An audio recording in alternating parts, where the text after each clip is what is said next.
Hello everyone and welcome to Dallas. We're here at the Open Series. It's a double standard weekend. I'm Glenn Jones. I'm joined by Colin Chilbert. Hi. You're a little better known for your legacy exploits, so I guess this double standard weekend's like not quite your cup of tea, really, or?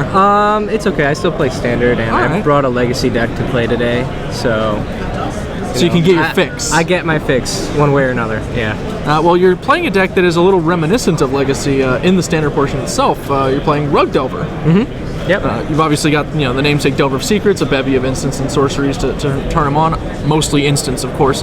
But you've added Quirion Dryad as your Tarmogoyf. So what made you want to play this deck today?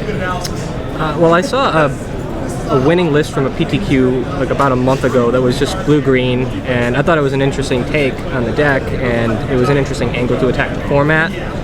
And so I just tinkered around with it a little bit, and then I added red because I like the bevy of removal spells and the addition of turn burn now.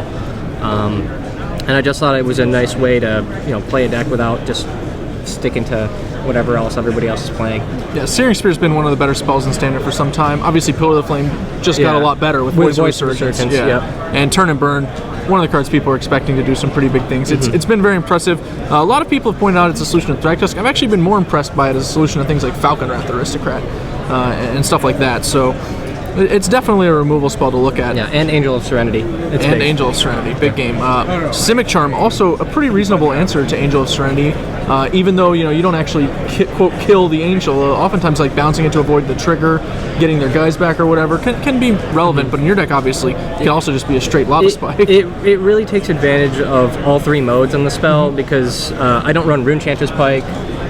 So the +3/+3, the giant growth on there, it really gives the deck a little bit more reach. Obviously, hexproof is big. Abrupt Decay is kind of an issue for the deck, as well as Angel of Serenity, and obviously bouncing a guy helps too. Right. You've got a Singleton Spell Rupture in the deck, which I thought was kind of interesting. You're mostly relying on Syncopates, and obviously the Exile is very good right now. What with Burial Rites decks, doing a lot of work.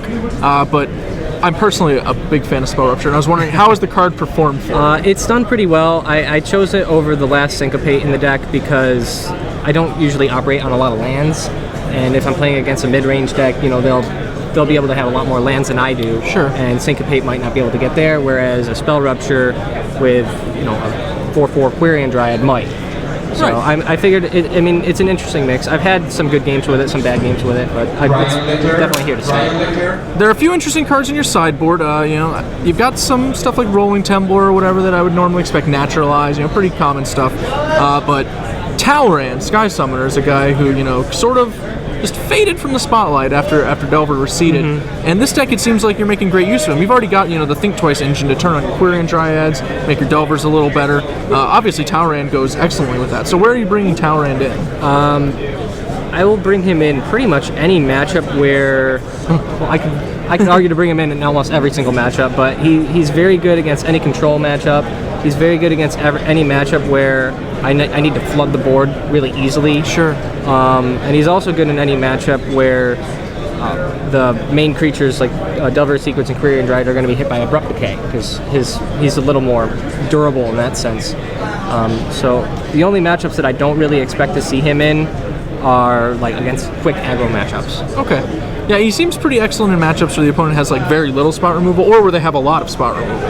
Kind of depending on what you're trying to do. Yeah. Which is a little peculiar. He just excels in those positions. Plus, given that the threat density in the deck's a little low, he's just another body to help against decks that have a lot of removal. Yeah. You've also got clones as additional bodies in your sideboard. Obviously, clone has been, pretty good against Angel of Serenity for a little while now. It's also very good against Thragtusk. Yeah, that's the main reason it's there. So, in addition to clone against Angel of Serenity, you're also packing Memory's Journey. Obviously, there are a lot of various options to deny the graveyard. Groundsteel's like the most popular one in green, I think. But you're going with Memory's Journey, and it makes a lot of sense. You've got Quirion Dryad especially to let you get some value out of the flashback. Can answer multiple things. Are you boarding it in anywhere other than the Reanimator matchups? I'm just curious. It's rare. Sure. It's pretty much strictly there for the Burial Rites decks. But like you said, it gets great value with Quirion Dryad. It gets great value with Talaran. I chose that over Groundsteel, obviously, because Snapcaster Mage is pretty integral part of my deck. Pretty integral part, I would say. So yeah, it's just a nice means to deal with those decks, mostly because they don't see it coming. Right. So, I mean, that obviously helps too. I love the little tricks that you can do sometimes. So I'm just personally curious, as a question, have you used Memory's Journey to shuffle a Delver reveal that you didn't want to draw? That actually has not come up. I'm aware of the play, but it hasn't happened yet. So those are the little ones I live for. Today. that would be a nice play. I mean, given I'm one to play around with this deck and do some weird stuff from Legacy, you know, it'd be nice to bring some sort of those bring a little of that plays heat into Standard.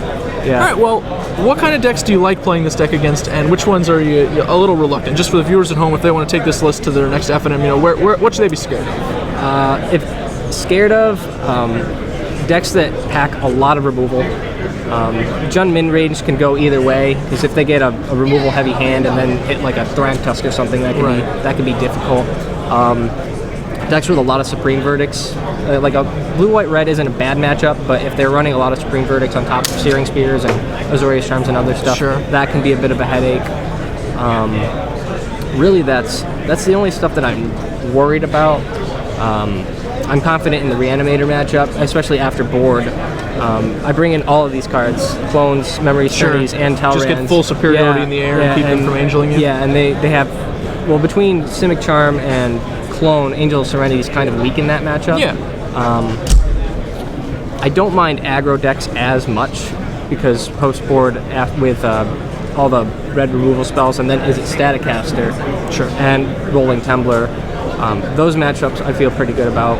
The Auras decks, I'm not a huge fan of playing against them, mostly because without hitting one of your removal spells that can actually target them, like you can see an Invisible Stalker go a long way against you. So I would say that's a little bit more unfavorable. And very soon, you know, Clone won't be able to handle those Geist of St. Traps either. Geist of St. Traps got a lot better against this deck. Yeah, that's true. That's true. All right, well, Colin, thank you for joining me. Thank you very much. Good luck in the rest of the tournament. Thank you.